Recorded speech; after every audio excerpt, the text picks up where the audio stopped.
City Hall, the whole house up. The private Eastern developers, Eastern Europe, that wouldn't identify who they were. Schwarzenegger thought it was a great idea. A lot of San Franciscans thought it was a great idea too. No, I don't believe in having private enterprises come in, take their money and spend it ourselves. The problem in this country and in this world is an imbalance of wealth. The only way that you're going to solve your problems is get some money from the billionaires, the oligarchs, and roll it down to the people who are in tents in the street. When the rich are living in the streets, let's build more market rate housing. There's plenty of vacant market rate housing now. All right, you pass it to Jackie. Yeah. All right, Jackie. No, generally, I think that we should actually take a lot of the abandoned properties in the district. There are so many abandoned houses, abandoned lots that are really unoccupied and have been for years and years. And this is District 9. I mean, we have a lot of green spaces, but not enough, especially here in the Mission District, where we have working class families, a lot of families with kids that actually don't have enough access to green space. And we know that mentally, we know that physiologically, it is healthy for the human brain, especially developing human brains for kids, to see green, to be able to play, to have open air and fresh air, especially when we're talking about a working class district, a lot of whom have rent-burdened households, households that have multiple people, multiple generations living in them. And so I actually we need more green spaces, and I would love to see the city actually take over a lot of these abandoned lots, turn them into that. All right. Yeah, I can't see myself supporting privatization of open spaces because I think it's important for people to be out there.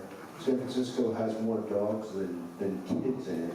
So dogs need to go out. I love dogs. More than I love people, I'm so sorry. If we were all dogs, we'd all be happy together right now. Maybe a few fighters. There'd be a fighter. The dog over there would be fighting, but that's all good.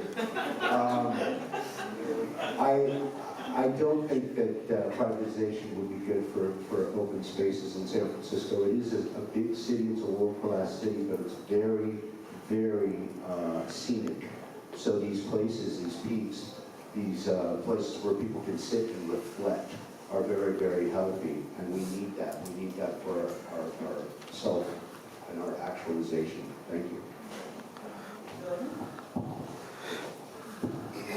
My name is Julian Ramirez, and no, because it's basically giving out public land to private investors. It's basically, oh, there you go, take our land. You can do whatever you want with it. We're not going to have no oversight. I'm not sure if you guys know that Park of Valencia that's been closed for like 5-6 years or something like that. That's a private park. It's been gated up for the past 4 or 5 years. That's what's going to happen, park for park. One shooting happens, park closed because the private investor or the private owner doesn't want nothing to happen. We're basically giving away land to rich people and expecting them to do good. But at what point, since Reagan, at what point are we going to get it through our heads that they're not going to do what's best for everybody, but they're going to do what's best for them?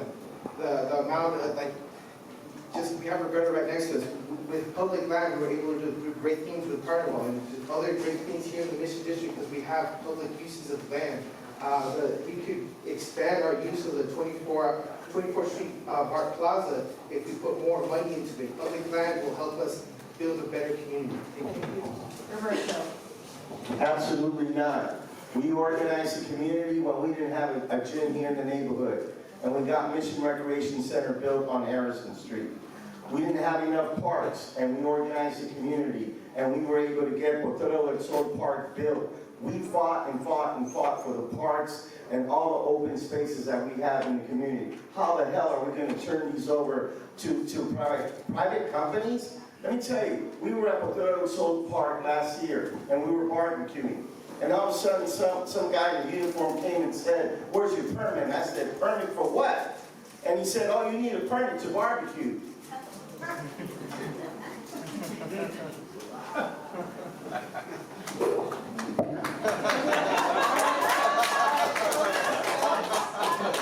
might just put you on after every question. I can feel the vibes in this room. All right, Stephen, your turn. Absolutely not. I think it's cruelly ironic that we make such an effort to open, meetings and community events with land acknowledgements, and then entertain the very notion of giving this land away to those with the most money. This is well underway, and this strikes very close to me. We've already been privatizing the public parks in San Francisco for many years now. And now those companies that are in charge of that are getting more and more traction and branching out into other community spaces that they're taking away from the community and convincing the community that they aren't viable. But the only sustainable future is if they're privatized and closed off to the community. There's a lot of talk about third spaces and places where we need kids to be, for people that isn't tied to alcohol, and yet we're closing them off one by one. And Trevor. Absolutely no to privatizing public parks. In any event, we need to expand green space. I have some incredible friends like Jorge in Green Spaces, who's actually trying to take neglected areas throughout District 9, like Ogden Avenue, and beautify them. And he's navigating an incredibly obtuse city process that is making them pay for permits, everything, to make their own space green for the entire community, open. So no, absolutely not do we need to privatize any public park. We need more green space. The mission is woefully underserved by green space. We need to look at options. We've had the ongoing debacle up here, parcel 36 at Harrison and 22nd. This is an excellent area to find a common ground for green space. Again, we have people that are doing the work to try to expand green spaces throughout D9, and we should be going in and streamlining city government so that these folks that want to benefit our community don't have to pay $2,000 for a permit to turn an abandoned street into a green space that benefits the entire community. So absolutely not to privatize the parks. Thank